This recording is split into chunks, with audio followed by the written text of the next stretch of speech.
那就帮明白。那提醒那个 house 过一点要过了，那知道。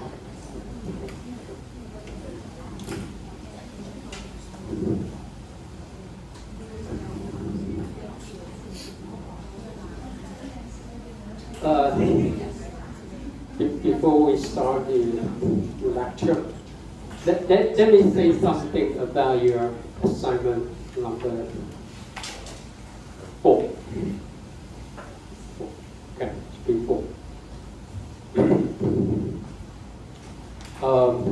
First, the reason that Carlos talked about our C curve, okay, when he showed you how to do assignment 4.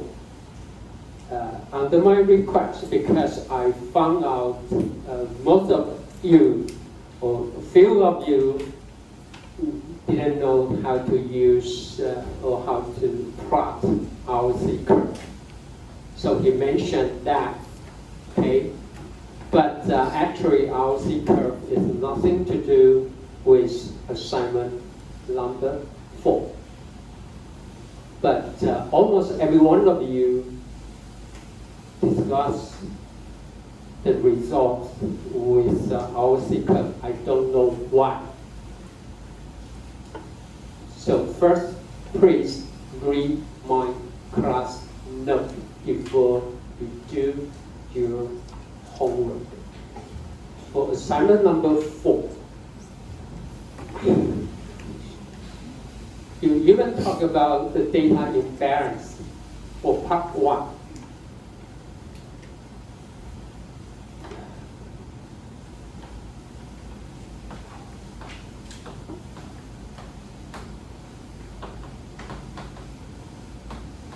For part 1, the only thing you need to do is based on base rule, which is here.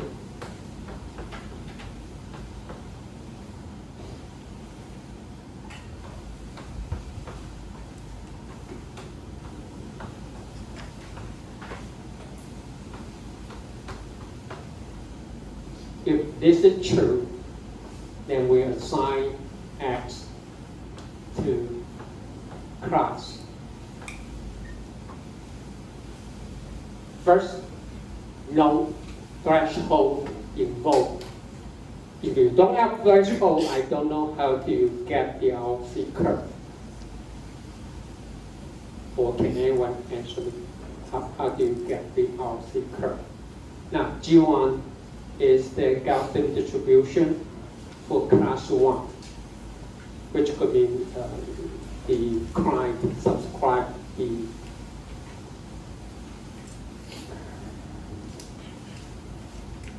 wrong the term deposit, okay? No matter it's a single Gaussian or natural Gaussian, okay? Which means when you train G1, you simply use all the data points that belong to class 1. That's it. So it's highly imbalanced. Actually, it's true. You almost have 40,000, right, instance that didn't subscribe the term deposit, but only about 5,000 that will describe the term deposit.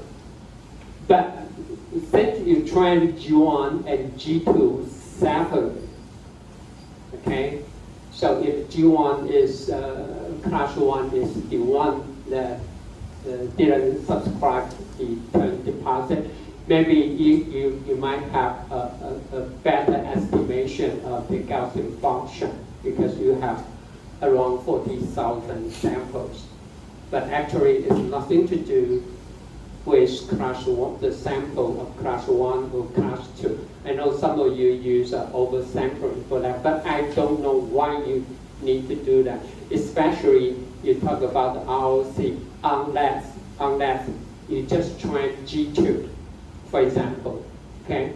Because you might focus more on the client that describe the term deposit.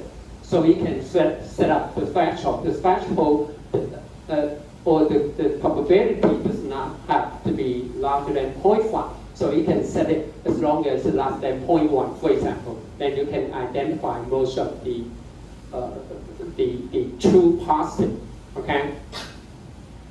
And under the condition, you try to minimize the false positive, which will be the class 1. Or if you take G1, you just train G1 for anomaly detection. Then in that case, you need the threshold. But for this assignment, it's based on the basis rule, which means you just compare the probability for a given X, okay?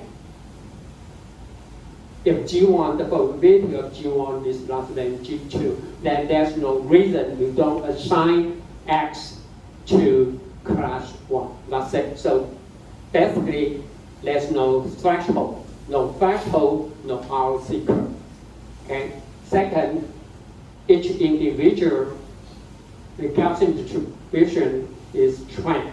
They are trained, okay, for their own samples. So it could be basically not affected by the number of samples for each class, not just like the CNN, for example. Or for logistic regression, you might have the problem if you have a highly imbalanced data. Okay, that's for the first part. For that, you need to think of how to do it. And for the second part, I know you might ask ChatGPT or Gemini, and you come up with a very complicated measure for the clustering performance. But think of it, if first the input is all the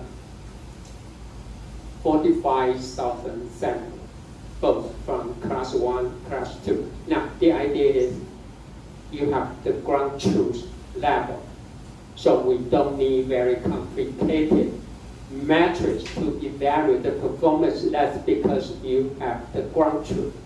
So first, you use mixture Gaussian with two components. So first, you go for separate it into class 1 and then class 2. And then you just count the percentage of the sample that truly from class 1, as I say, because you have the ground truth level. You have the ground truth level, okay? Also, you calculate the percentage of the sample in this cluster, okay? That actually belong to class 2. Okay, and also you do the same thing here for class 2. Okay?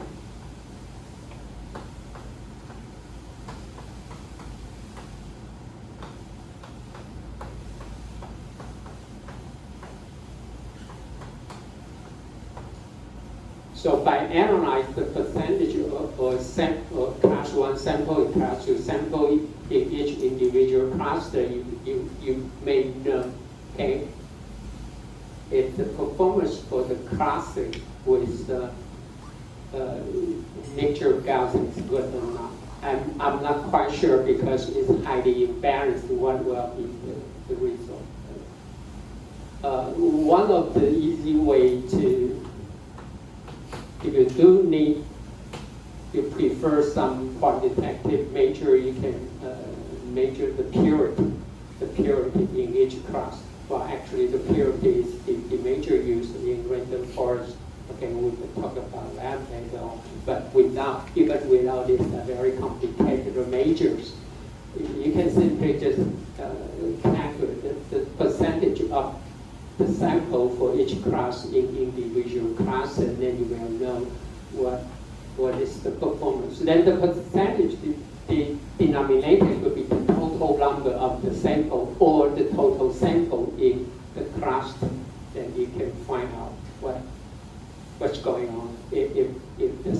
separation of the samples into two groups is good or not. Okay, that's what I expected for the second part.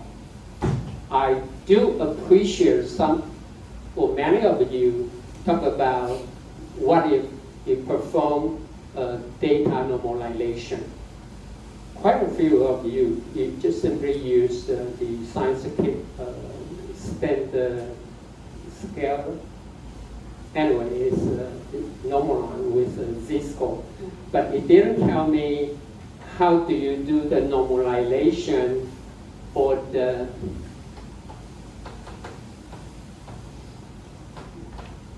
binary variable. For the binary variable, there's only 0 or 1. What does it mean by mean? What is the mean? I mean, what's the variance for that? I mean, the mean definitely is not 0.5 because you have the number of samples is different. Oh, by the way, when you talk about you use MLT CAE for embedding coding, remember? Some of you set up the number of batch to be 300. Why is that?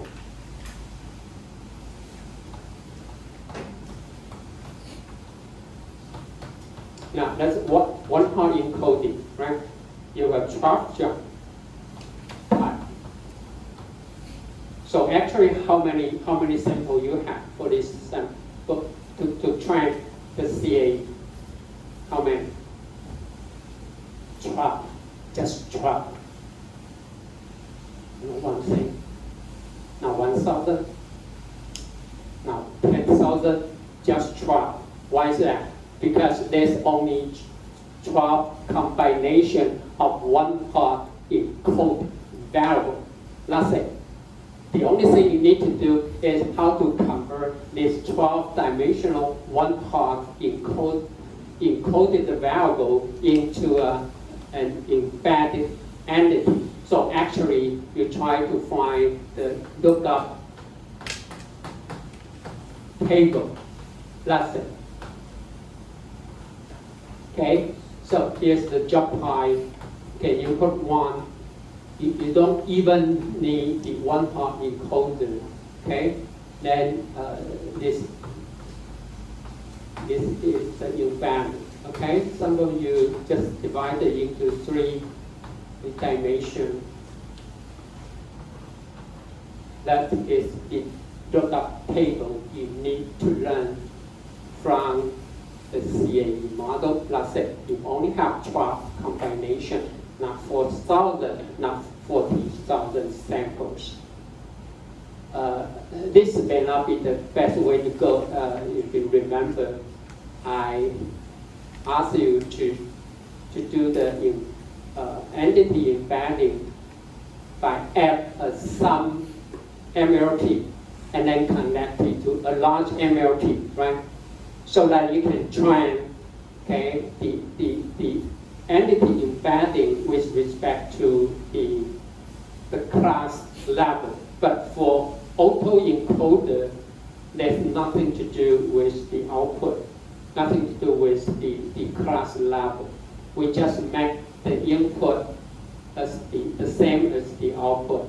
And the activation function for this should be small, not so max. Not so max. Okay, should be small. It should be small because we expect each output value should be 1 or 0. Okay, so that's something you need to do. Of course, you can use if you don't want to write your own CAE. Okay, for anything embedding, actually you can code for the embedding function, right? Available in Calc. I talked about that. If you will find the lookup table for you automatically. Okay, that's something you need to learn. Even for the assignment number 5 today, okay, pay more attention on the feature engineering. I don't need more classified, okay? I appreciate that, but just focus on the feature engineering. That's why I give you the data set for assignment number 4, and then later on you will see assignment number 4. Well, actually for assignment number 4, if you remember, there's a feature called date of the month. And actually, I just found out yesterday, there's another version, okay, of the same problem, okay, and marketing. In the new version, because I'm wondering why you care about the date of the month? Why? 比如说这个月的哪一天啊 I mean, unless it's something to do as astrology. 因为那种现象比较有兴趣，也许是吧。Now the new version is been changed to day of the week. It's much more meaningful. That's what feature engineering need to do. Okay. So apparently, a lot of people or users complain about the old version of the band marketing. Now it asks the day of the week. Now think of it.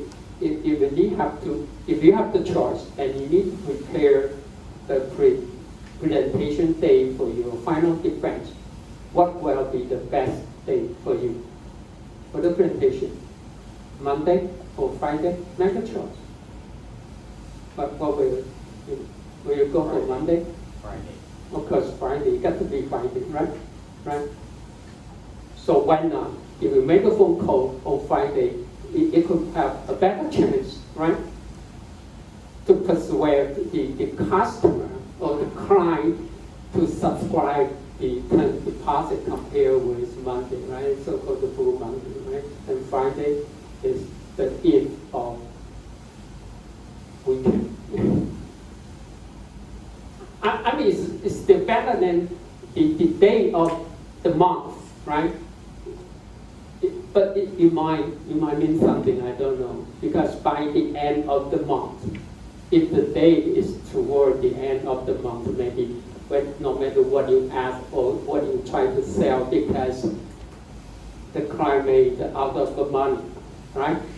So you will say no to anyone, right? But at the very beginning of the day, I mean, his month salary could be still pretty good. So I mean, I don't know. So anyway, that's the feature engineer's work, right? How to select the right features that need a lot of work, and that's something I expect you to do for your third project. And that's one of the reasons I don't encourage you to go for image. Because for image, most of the feature, if you still rely on feature, you may just go for the C auto encode. So a little bit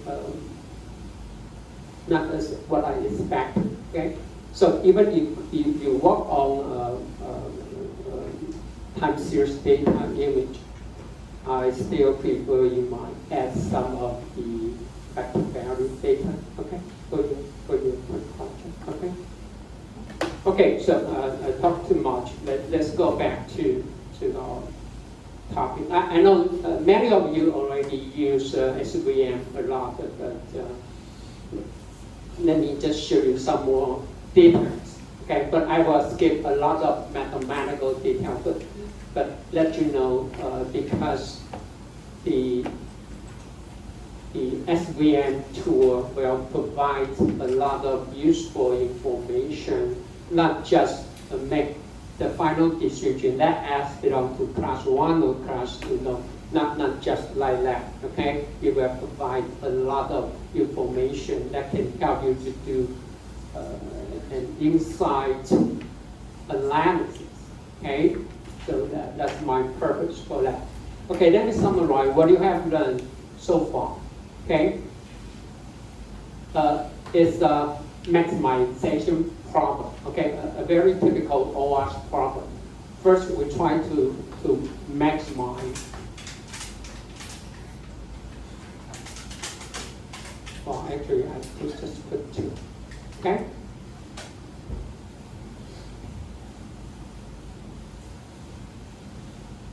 Okay, let's see. Okay, first, this is a decision function. Okay, g of x equal to 0. Then we try to find the distance from the decision function to the hyperplane h1 and h2. Okay, h1 should be plus 1, more aggressive, not just larger than 0. Okay, we would like it larger or equal to 1. Okay, equal to 1, so that we try to maximize the distance. Okay, why is 2? Because one is from h1 to the decision function, the other one is from here. Or we can write it down as try to minimize. Okay, put a square here. Okay, divided by 2. Okay, here's our objective. Okay, W is our projection vector. Okay, our projection vector. Okay, and under the constraint, that yi times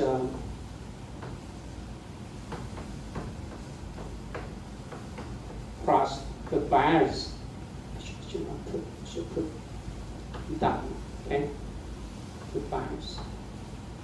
Okay, for 2-dimensional, this got to be W1 times F1 and W2 times F2, just like the example here. Okay. Okay. Should be, or it should be larger than 1. Okay. Should be far away from the distance. But actually, if you want, you should write it down as and then y2, right, times x2 must be also, let me put, suppose we have n samples.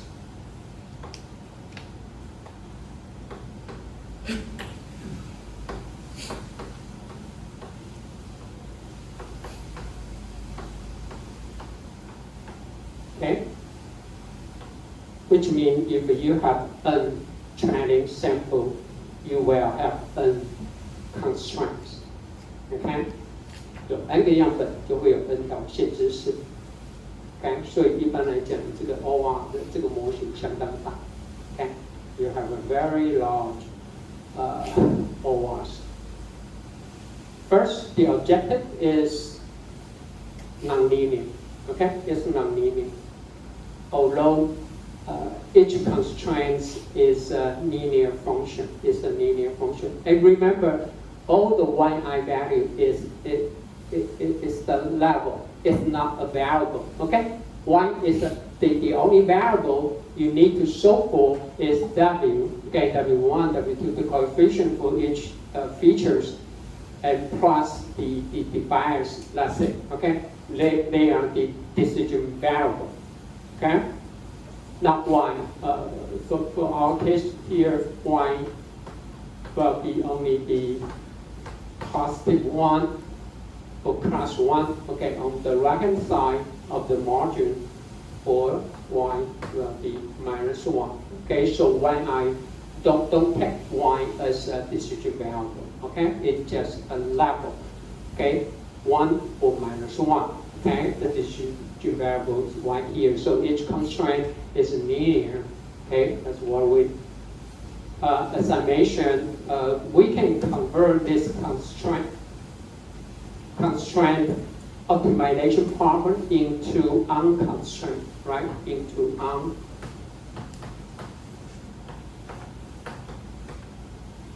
unconstrained optimization problem by introduce Lagrange multipliers. Okay, so here's what we got.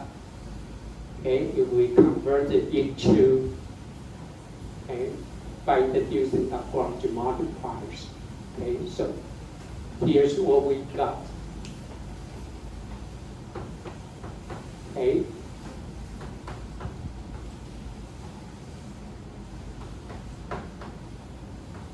But we can take this as the square, right? The square, right?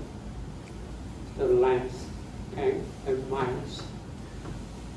Now, because we have a constraint, so for each one, you are going to produce a Lagrange multiplier, okay?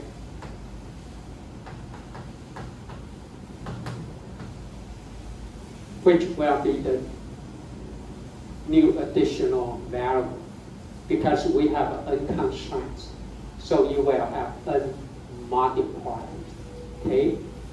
Now, times for each constraint, okay? For each constraint, that will be yi times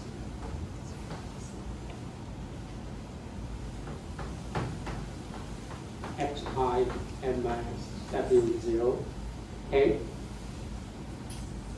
And on the right hand side, we have a 1 here, so we subtract it, okay, with so cross, okay, and minus 1 here. Okay. Now we convert it into constant.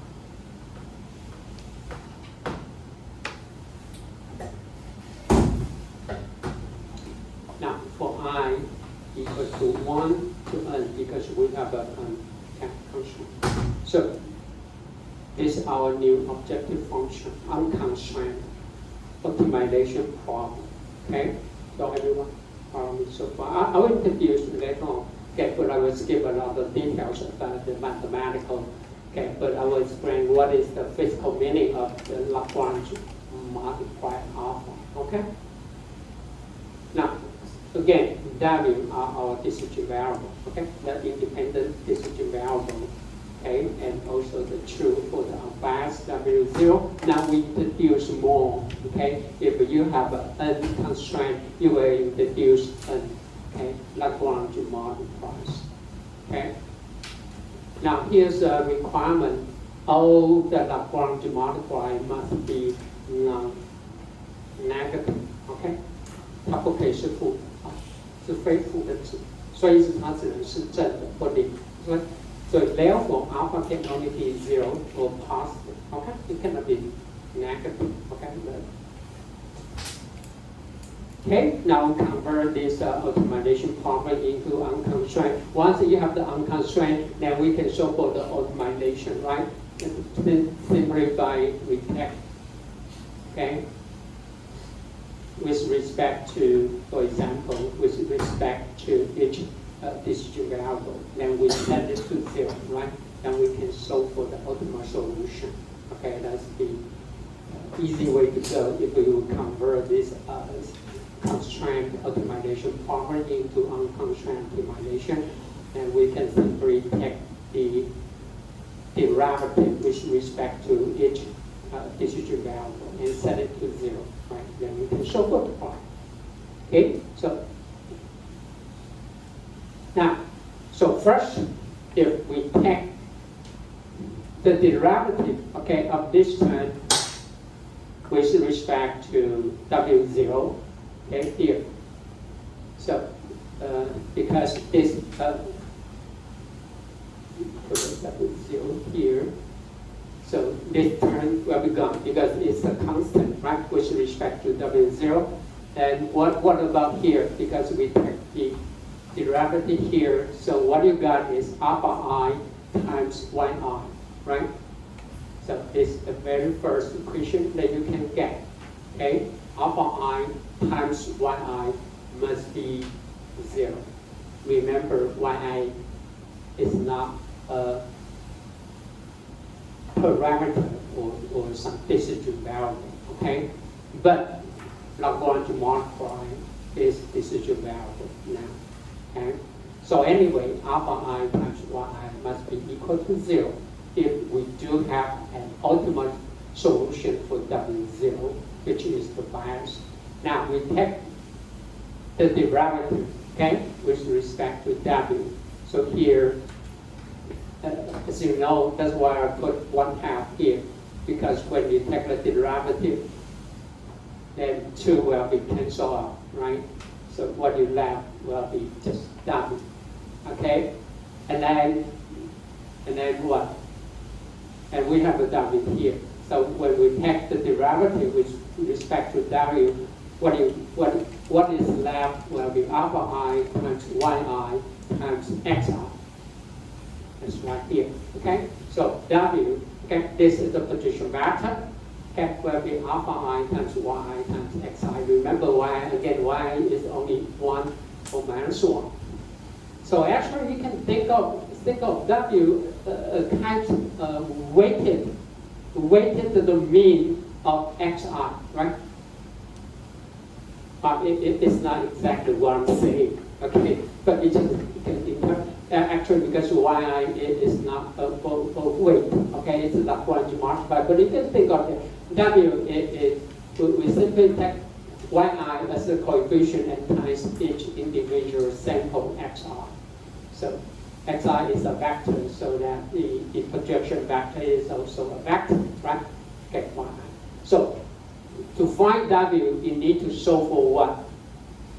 You need to solve for alpha I, which is the Lagrange multiplier.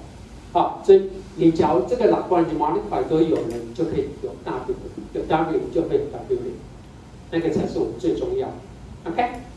But now we convert this problem to solve for W and W0. Now we convert it into, later on we apply this, okay, the equation B and C based on these two facts. Okay, we put B and C, okay, into our original, put it into this. Okay, this is called primal form. P means the primal form of the objective function. And then this is called dual form. Okay, your dual form becomes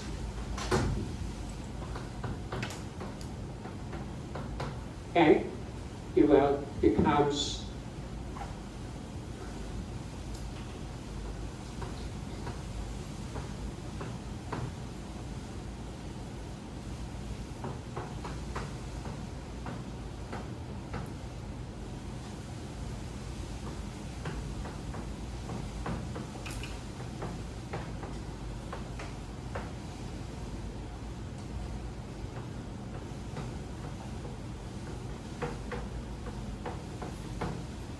okay. So we need any pair of the training sample, I and J, okay, I and J, okay. So the complexity will be n squared, right, n squared, okay. See that? Now W, the position vector is gone, okay, the bias is gone. What is left will be the Lagrange multiplier, alpha I and alpha J. Remember, yi and yj is not a variable, okay? It's not a decision variable. So this is so-called the dual form, okay? This is dual form, okay? If you want to know why, I remember, okay, I explained it here, okay? So you can, if you want, can take a look, okay, for page 71, okay, you can see why this is true, okay? Why it's true. Remember W equal to alpha I times y times xi, and then put a summation, okay? Good. So if you do believe me, then here we can change it to here. Okay, under the we still need subject to these two requirements. First, alpha I cannot be negative, okay? Cannot be negative. It must be non-negative. And alpha I times y must be equal to 0, okay? Because now we only have alpha, right, in the objective function, but we still need both conditions satisfied, okay? Which means alpha I cannot be negative. Alpha I times y must be equal to 0. They must be equal to 0, okay? So that's it. Okay, so far everything okay, right? Okay. Now, we need to solve for this problem. Now, take a very close look of it. Alpha I and alpha J. So what is this type of model in the OR? In operations research, what is the problem? It's not linear, okay? It's a linear programming problem. But what about alpha I and alpha J? It's a quadratic, okay, programming problem. 比如说，它是一个 quadratic, okay? 它是一个 quadratic, okay? 它是一个 quadratic problem. 只要你对 OR 一点了解的话，当我说 quadratic problem 的话，你会有一点点高兴。至少比不是 quadratic， 当然 linear 最好。不是 linear 的话，它最好是 quadratic function. Okay? I mean, a quadratic problem in terms of the mathematical complexity is still better than any nonlinear programming problem. Okay? But anyway, it is not a linear. Okay? It is not a linear problem. So we have a spatial technique to solve for this quadratic problem. And it can further prove, okay, I'm not going to show it here, it can be further proof this, because we're trying to maximize.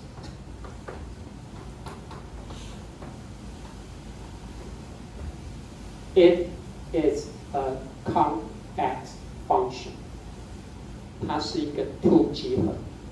当然，你对 OI 又有一点了解的话，你看到它是 two 集合，你要很高兴。Why? Why? Because it does not have something like this.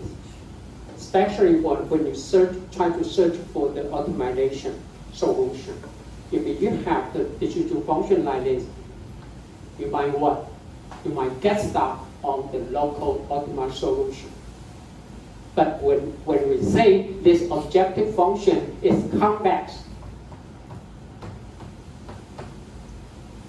any local optimal solution will be global optimal solution. 因为它是 convex 的，只要你有找到纵子是区间最大值，那它就等同权益性的最大值，因为它是一个 convex function， 因为它这个不叫 convex 的，不是 convex。那 convex 知道我们在做最佳受训常常会落在区间最大，那你们就是最大。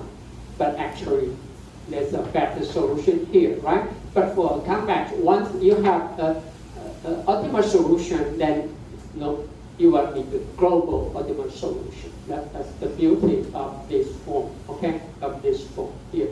Okay, so first is a quadratic, okay, programming problem. Second, this objective function is convex. So once you solve for alpha,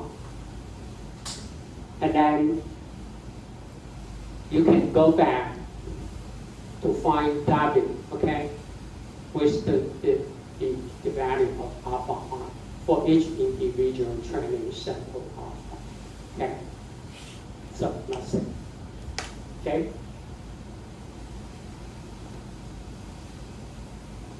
Okay, so we can skip a lot of details now. I put a remark here. Actually, this convex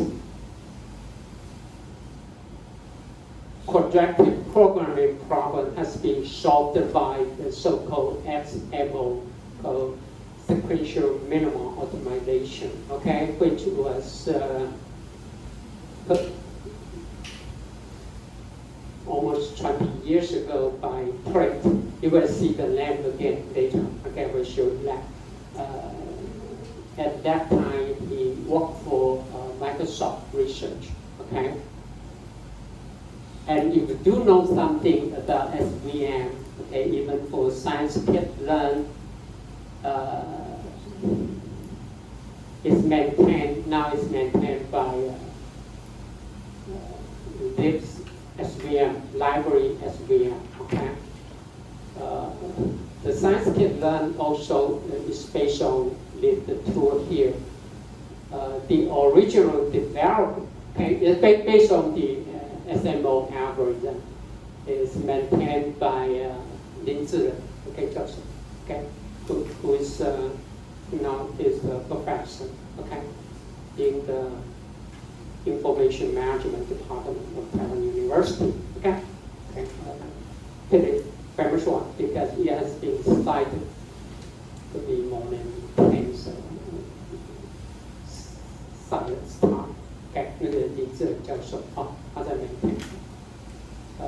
Even recently, it just updated another version. Okay, if I have the time, I have to talk about it. And it will give you a lot more information, not just for classification. Especially when you run for a very large scale SVM, there's almost the standard tool. Okay, almost the standard tool. Okay, for that. Okay, but it's based on the sequential minimum optimization. Okay, if you are interested, you can just Google, okay, and find more information. Okay, that's anyway, this for contracted program. Okay, very efficient and very effective. Okay, algorithm. Okay, besides as I mentioned, because the objective is convex. Okay, convex. So any local optimal solution will be the global optimal solution. Okay, so that's the additional information for you. Okay. One more thing you need to keep that in mind is take a look. Okay, I will explain that later on. This property, okay, is very important. Detect the inner product. Detect the inner product up to vectors. Okay, for example, xi and xj is very important. Without it, then almost there's no way you can extend the linear SVM to nonlinear SVM. 我们 SVM 不仅是可以在可以线性的，就是你找 anyway when I say linear, the distribution function could be linear, but with this property we can extend it, the distribution function to be nonlinear. Okay. And why is that? I will explain that to you. But without this property, there's no way you can do the expansion. Okay. Okay. So good. Let me say something about the Lagrange multiplier because later on you are going to use it, but I will skip a lot of details. Okay. Here's something. First, I want to show you.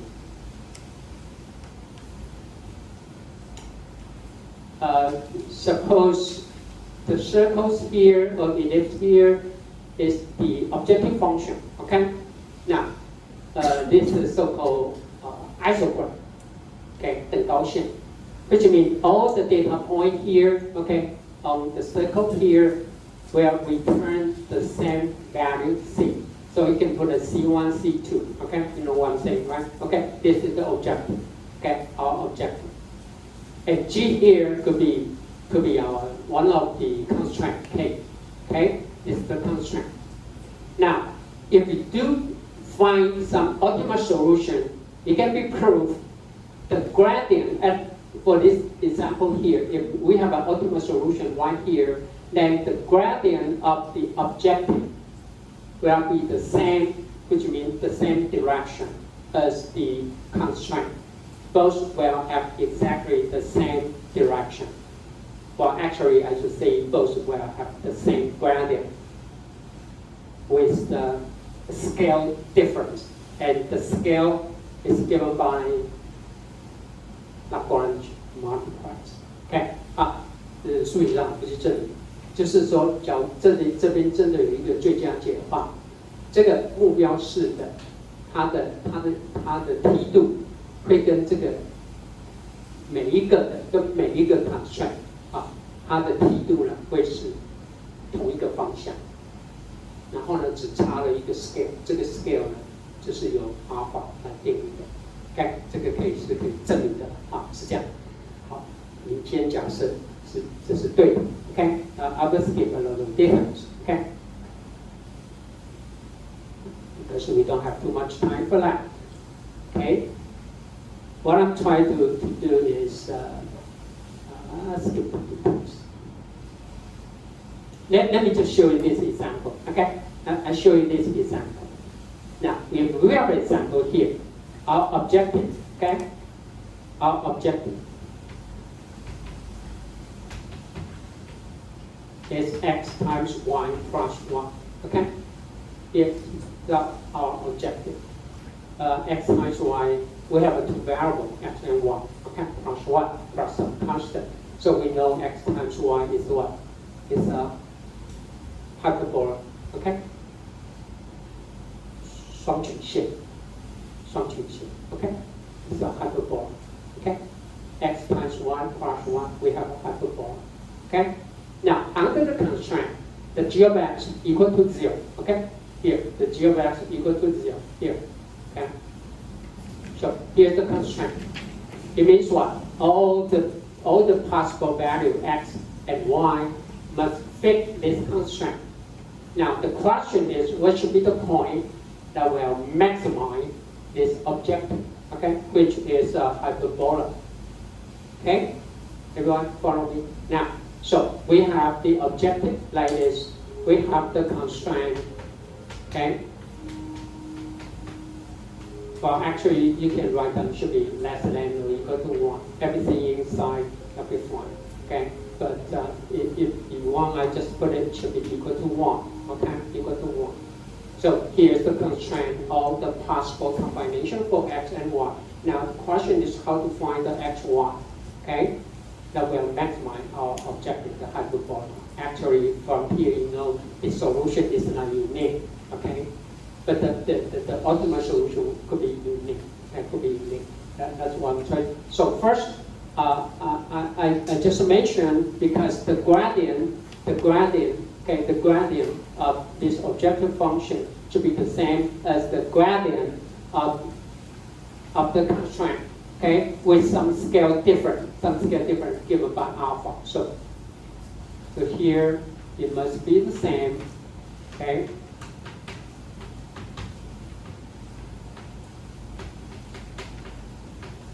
You know what I mean by gradient, right? We take the derivative with respect to x and the derivative with respect to y. 因为我们两个变数嘛，所以我们叫梯度啊，所以梯度是有方向性啊，因为我们不是1文，不是2文。Okay, now here with some scale difference of, okay, so this must be true, okay, if we do have an ultimate solution, okay. So let's take a break. I'm too slow. I try to finish as we end today, if that is possible. Okay.